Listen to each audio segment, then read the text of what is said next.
एक सफल आईएएस बनने की चाह रखने वाले आईपीएस अधिकारी जो यूपीएससी की परीक्षा में चीटिंग करते पाए गए। नमस्कार, मैं हूं जयांशा, आप देख रहे हैं प्रभात एग्जाम। आज हम आपसे बात करने वाले हैं एक ऐसे आईपीएस अधिकारी के बारे में जो सफल आईएएस बनना चाहते थे, पर उनकी इस चाह ने उन्हें इस कदर मजबूर कर दिया कि वो यूपीएससी के एग्जाम में चीटिंग करते पकड़े गए। ये हमेशा से ऐसे नहीं थे, ये काफी ईमानदार अफसर हुआ करते थे, लेकिन इनकी आईएएस बनने की चाह ने इन्हें ऐसा बना दिया। जी हाँ, हम बात कर रहे हैं सफीर करीम के बारे में। दरअसल ये सिलसिला शुरू होता है 2012 से, जब केरल के एक युवा सफीर ने, जो इलेक्ट्रॉनिक इंजीनियरिंग में बैचलर ऑफ टेक्नोलॉजी बीटेक कर चुके थे, उन्होंने आईएएस बनने का सपना देखा और फिर पहली बार 2013 में यूपीएससी की परीक्षा दी। पहली बार में ये असफल रहे, मगर इनका हौसला टूटा नहीं। इन्होंने फिर से एक बार और 2014 में यूपीएससी की परीक्षा दी, जिसमें ये 2 से 3 अंकों से फिर से चूक गए। इसके बाद इनके माता पिता ने 2014 में ही इनकी शादी करा दी। शादी के बाद भी कहीं ना कहीं सफीर को ये लगता रहता था कि वो किसी भी तरह से आईएएस बन जाएं, जिसके चलते इन्होंने खुद को एक मौका और देने का सोचा और 2015 में तीसरी बार यूपीएससी का अटेम्प्ट दिया, जिसमें ये सफल भी हुई। सफल होने के बाद इन्हें आईपीएस का पद हासिल हुआ, जिससे ये बेहद खुश थे। पर कहीं ना कहीं इनके दिल में एक मलाल था, क्योंकि बनना तो इन्हें आईएएस था ना। पर फिर भी इन सारी बातों पे ध्यान ना देते हुए इन्होंने अपने आईपीएस के पद को संभाला और उस पे ईमानदारी से काम करने लगे। ये इतने ईमानदार थे कि इनके साथ काम कर रहे इनके सहकर्मी इनकी काफ़ी इज्जत किया करते थे। वो तो ये तक कहते थे कि इनके जैसा ईमानदार अफसर और अपनी ड्यूटी को इतने अच्छे से निभाने वाला शायद ही कोई हो। इनकी ईमानदारी के चर्चे दूर दूर तक थे। पर आईपीएस अधिकारी की ड्यूटी निभाते निभाते इनके दिमाग में हमेशा ये बात चलती रहती ही थी कि काश मैं आईएएस होता, जिसके चलते ये काफी ज्यादा परेशान भी रहते थे। इनको बस ये लगता रहता था कि काश अगर उस समय मेरे थोड़े और नंबर आ जाते या मैं थोड़ा सा और मेहनत कर लेता तो शायद मैं आज आईएएस की पोजीशन पे होता। ये अपनी आईपीएस की नौकरी तो काफी अच्छे से निभा रहे थे, लोग इनको पसंद भी करते थे। इनके सहकर्मी जो थे वो इनके साथ काम भी बेहद अच्छे से करते थे। वो इनको एक रिस्पेक्टेबल ऑफिसर की तरह देखते थे। पर इनके दिल का मलाल ना इनको धीरे धीरे खाता रहता था। इनको बार बार बस एक ही चीज सोचती थी कि काश मैं आईएएस अफसर बनता। इनकी इस चिंता को देखकर, इनकी इस परेशानी को देखकर एक दिन इनकी पत्नी सोफिया ने इनसे पूछ ही लिया कि आखिर माजरा क्या है, आप इतने परेशान क्यों रहते हैं। जिसका जवाब देते हुए इन्होंने सोफिया को बताया कि मैं आईएएस बनना चाहता था, पर मुझे आईपीएस का पद मिला। मैं आईपीएस के पद से खुश तो हूँ, पर कहीं ना कहीं मेरे दिल में ये बात चलती रहती है कि काश मैं आईएएस होता।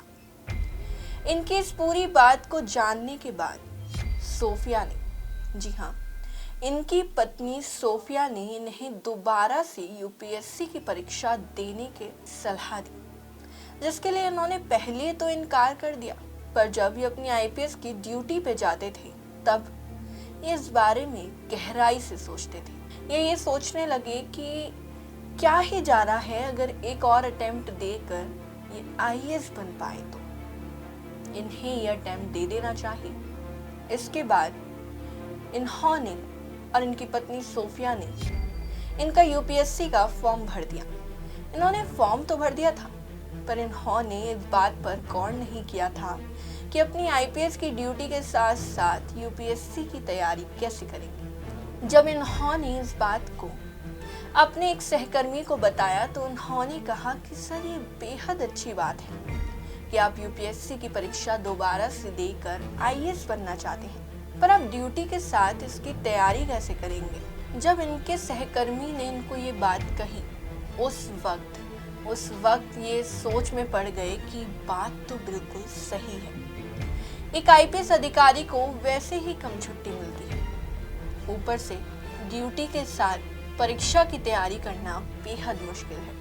पहले तो ये सिर्फ आईएएस की पोजीशन को लेकर ही परेशान रहते थे, मगर अब तो ये इस बात से भी परेशान रहने लगे कि आखिर ये इस परीक्षा की तैयारी करेंगे कैसे, क्योंकि ये पहले फॉर्म भी भर चुके हैं और अब पीछे हटने का तो कोई चांस ही नहीं है।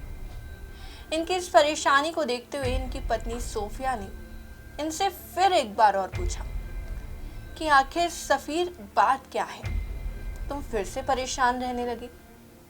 इसका जवाब देते हुए आईपीएस सफीर ने अपनी पत्नी से कहा कि सोफिया, बात ये है कि मैंने बिना ये सोचे कि मैं ड्यूटी के साथ परीक्षा की तैयारी करूंगा कैसे, यूपीएससी का फॉर्म भर दिया, जिसका नतीजा ये हुआ है कि अब मैं समझ ही नहीं पा रहा हूँ, मैं कंफ्यूज हो चुका हूँ।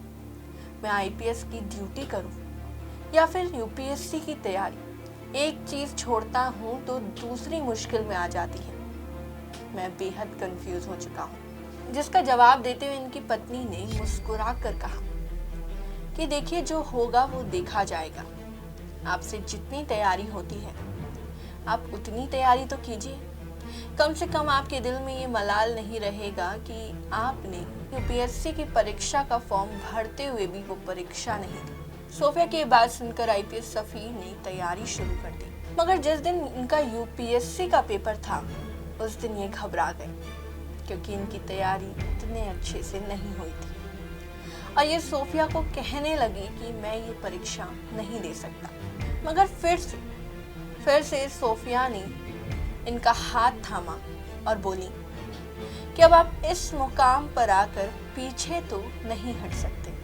इतना बोलने के बाद ये कंफ्यूजन में पड़ गए कि ना जाने इनका क्या होगा। तभी इनकी पत्नी सोफिया ने इन्हें ब्लूटूथ स्पीकर दिया और सफीर हैरान रह गए। सोफिया ने इनसे कहा कि देखिए सफीर, आप इसको अपने कान में लगा लीजिए, आप अंदर से सवाल पूछिएगा और बाहर से मैं आपको सारे सवालों के जवाब बता दूंगी। उस समय इतना वक्त नहीं था कि सफीर कुछ भी और सोच पाते, तो सफीर को यही चीज सही लगी और उन्होंने ब्लूटूथ लिया और चले गए परीक्षा दे। आपको बता दें, उस समय सफीर यूपीएससी की परीक्षा देने के लिए चेन्नई के एक सरकारी स्कूल में गए थे, जहां पर उन्होंने जब चीटिंग करने की कोशिश की तो एग्जामिनर ने उन्हें रंगे हाथों पकड़ लिया और उसी वक्त चेन्नई पुलिस ने इन्हें और इनकी पत्नी को दोनों को गिरफ्तार कर लिया। गिरफ्तारी के बाद जब सफीर से पूछताछ की गई तो सफीर बेहद ही घबराए हुए थे। पुलिस के पास सबूत के तौर पर इनका वो ब्लूटूथ ही था। पुलिस ने आगे तफ्तीश जारी रखी और साल 2018 में सफीर को आईपीएस के पद से हटा दिया गया। साथ ही सफीर पर और उनकी पत्नी सोफिया पर 420 का केस करके इन्हें जेल भेज दिया गया। इस वारदात के बाद सफीर के साथ काम कर रहे इनके सहकर्मी और इन्हें ट्रेनिंग दे चुके अफसर काफी शर्मिंदा हुए। उन्होंने कहा कि सफीर एक बेहद ही ईमानदार अफसर थे, उनसे इस प्रकार की उम्मीद नहीं थी। तो ये थी हमारी आज की कहानी। अगर आप भी बनना चाहते हैं एक सफल आईएएस और आईपीएस, तो हम आपके लिए लेकर आए हैं कुछ किताबें। पहली किताब है मुझे बनना है यूपीएससी टॉपर। दूसरी किताब है सिविल सर्विस में सफल कैसे हो, आईएएस और आईपीएस कैसे बने। तीसरी किताब है यूपीएससी क्रैक करने के कुछ गुण मंत्र। ये सारी किताबें सफल आईएएस और आईपीएस द्वारा लिखी गई। आपको बता दें, इन सभी किताबों का लिंक आपको इस वीडियो की डिस्क्रिप्शन में मिल जाएगा। अगर आप भी इन किताबों को पढ़कर एक सफल आईएएस और आईपीएस बनना चाहते हैं तो आप इनको डिस्क्रिप्शन में दिए गए लिंक से खरीद सकते हैं। इसी प्रकार की और कहानियाँ देखने के लिए हमारे चैनल को सब्सक्राइब करें। वीडियो पसंद आया हो तो इसे लाइक करें और आपका हमसे कोई भी सवाल हो तो कमेंट करके ज़रूर बताएं। धन्यवाद।